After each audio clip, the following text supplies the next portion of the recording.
श्यामू नाम का एक सफेद पंखों वाला शेर अपनी सुंदरता और प्यार भरे शब्दों से सबका दिल जीत लिया करता था और मुसीबत में सबकी ढाल बनकर खड़ा हो जाता था। एक बार श्यामू अपने पंखों को फैलाए हवाओं का आनंद लेते हुए अपनी गुफा पर जा रहा था कि तभी दूसरे जंगल की एक शेरनी उसे देख लेती है और उसका पीछा करती है।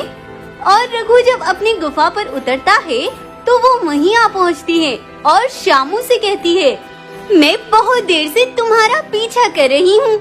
मैं तुम्हें पसंद करती हूँ और तुमसे विवाह करना चाहती हूँ। मुझे एक ऐसे ही महान और सुंदर शेर की तलाश थी। माफ करना, लेकिन मैं आपसे विवाह नहीं करना चाहता। ये सुनकर वो शेरनी गुस्से से भर आती है और उसे मुंहतोड़ जवाब ना देते हुए श्यामू पर नजर रखती है।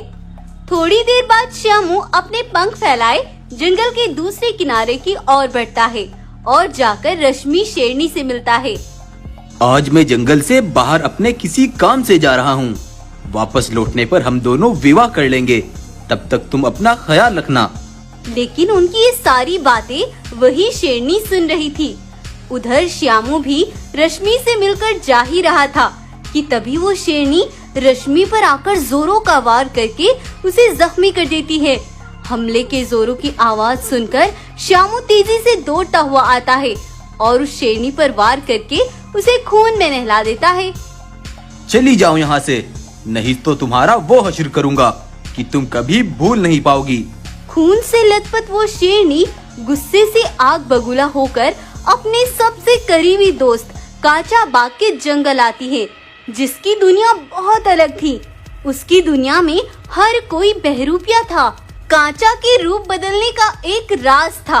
जो भी दूसरे जंगल का जानवर उसके जंगल की ओर आता था तो कांचा उसको मारकर उसकी खाल निकाल लिया करता था। और ऐसे ही कांचा ने सैकड़ों जानवरों की खाल इकट्ठी कर रखी थी। उन्हीं खालों को पहनकर कांचा के सिपाही भी अपना अलग अलग रूप धारण कर लिया करते थे। जब शेरनी कांचा बाग के पास पहुंचती है तो उसे ऐसी हालत में देख कांचा के खून में आग लग जाती है। किसने किया है ये सब? मैं उसे नोच नोच कर खा जाऊंगा। बताओ मुझे। ये सब पास के जंगल के राजा श्यामू का किया धरा है। जब तक तुम उसे मेरे घुटनों पर लाकर नहीं टेक देते, मैं चैन से नहीं बैठूंगी। तुम्हें हर हाल में ये करना होगा। उधर श्यामू रश्मि के ऊपर एक सुरक्षा कवच बनाकर कहता है, रश्मि, ये कवच तुम्हें हर बुरी ताकत से बचा कर रखेगा। कोई गलत शक्ति तुम्हारे करीब नहीं आ पाएगी।